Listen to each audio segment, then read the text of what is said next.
Est-ce que vous vous sentez bloqué, dépassé par le changement, par les transitions, par les transformations? Si c'est le cas, vous inquiétez pas, vous n'êtes pas tout seul.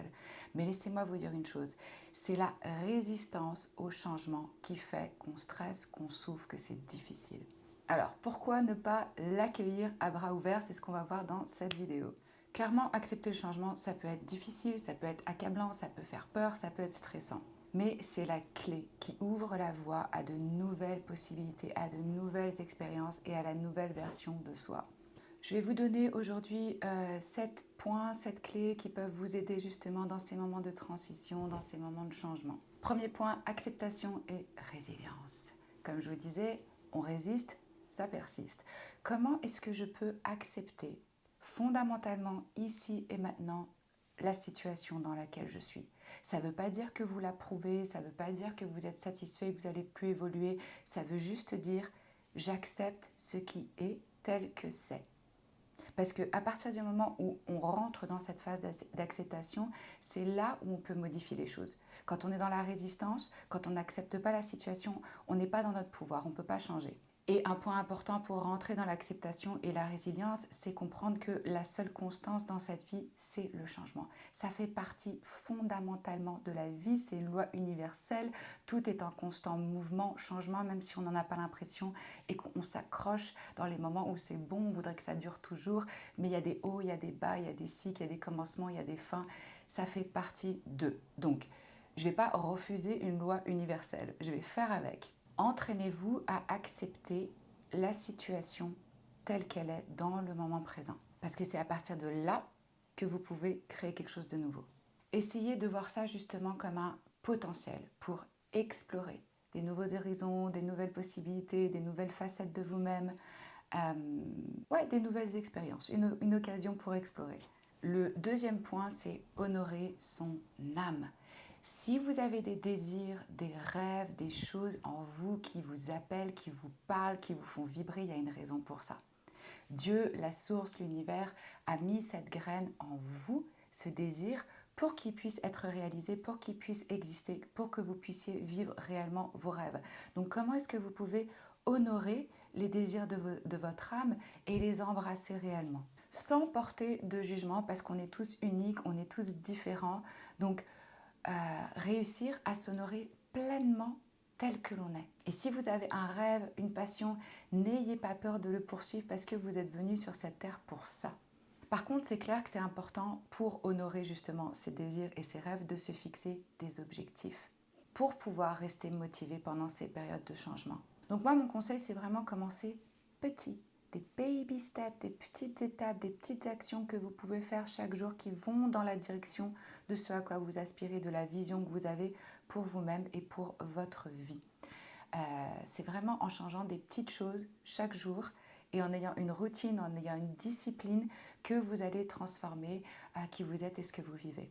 On s'assure que les objectifs ils soient réalisables, que vous puissiez les mesurer, que ce soit pertinent par rapport à réellement ce que vous voulez créer et peut-être aussi avec une limite dans le temps parce que ça nous aide d'avoir des deadlines quand on étale comme ça des projets avec aucune vision sur la durée, c'est difficile de s'y tenir.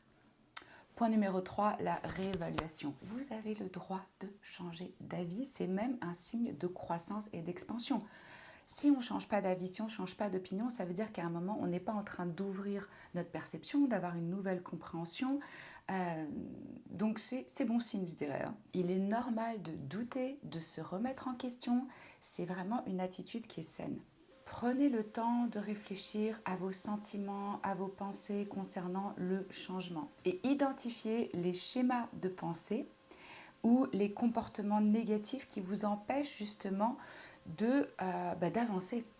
Rappelez-vous, vous n'êtes pas votre passé. Votre passé, il existe simplement dans votre tête. C'est plus votre réalité. Vous pouvez vous réinventer chaque jour. Vous avez le pouvoir de reprogrammer votre état d'esprit, vos croyances, de vous libérer de vos schémas répétitifs et de prendre un nouveau départ. Le point numéro 4, je dirais, dans les moments de changement, de transition, c'est vraiment trouver du soutien. On est des êtres interdépendants, on se découvre à travers l'autre, on a besoin du soutien de l'autre.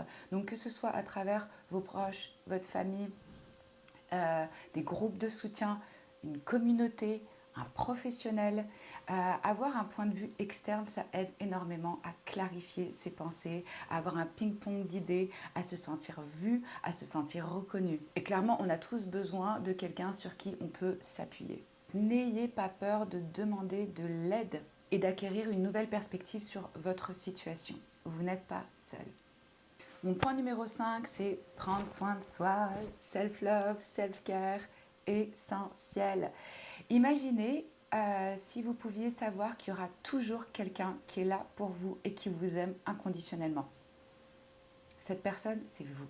Vous devez assurer vos arrières, être là pour vous inconditionnellement, aimer toutes les facettes de vous-même, accepter qui vous êtes et avoir un regard vraiment compatissant, doux, gentil, généreux envers vous. Et encore plus, évidemment, pendant les périodes de stress. Pratiquez des activités qui vous aident à vous détendre, à vous relaxer, à vous mettre en contact avec vos émotions, avec vous-même, que ce soit du temps dans la nature, méditation. Moi, j'ai créé une collection de méditation guidée, vous trouverez ça dans la boîte de description sous la vidéo.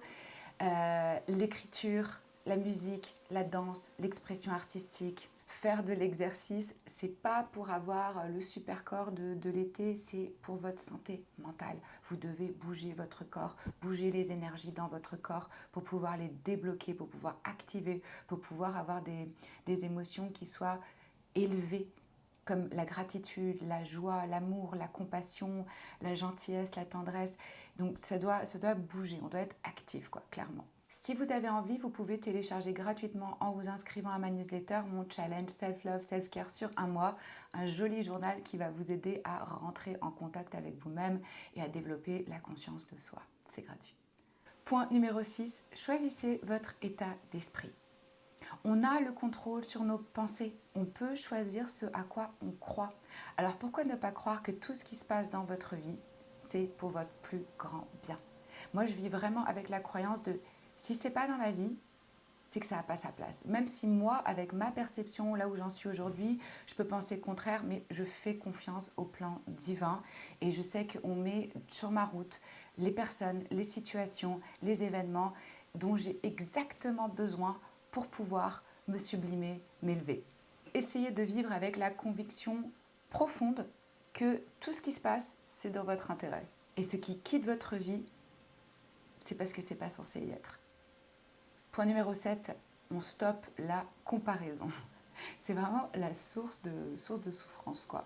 On imagine souvent dans ces moments de changement, de transition, quand on a du mal, quand on souffre, quand on a peur, qu'on est tout seul, que les autres ne vivent pas la même chose. Croyez-moi, on est humain, on passe tous par des émotions similaires et tout le monde a peur du changement.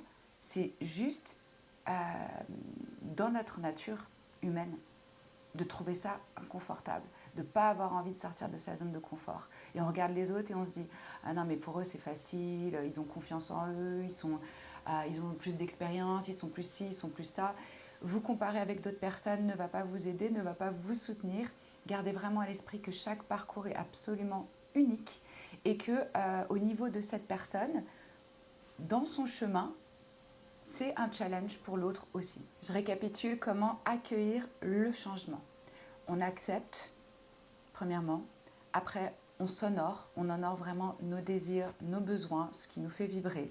On prend le temps de la réévaluation. On trouve du soutien. On prend soin de soi.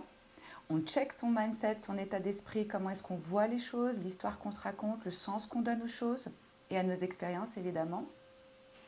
Est-ce que je suis en train de me voir en tant que victime ou est-ce que je suis en train de me dire « Ok, je suis un peu comme un rocher, un coquillage qui est en train d'être poli par les événements, par l'océan, par les vagues, mais c'est en train de me sublimer. » Et on arrête de se comparer aux autres parce que ça, on met notre énergie à l'extérieur de nous-mêmes et on veut rester dans son pouvoir, focalisé sur son parcours, son chemin. Je suis là pour vous guider vers les désirs de votre cœur et de votre âme pour que vous puissiez réaliser vos rêves. N'hésitez pas à me contacter si vous avez besoin de soutien, de conseils, que ce soit à travers une lecture de tarot, un coaching.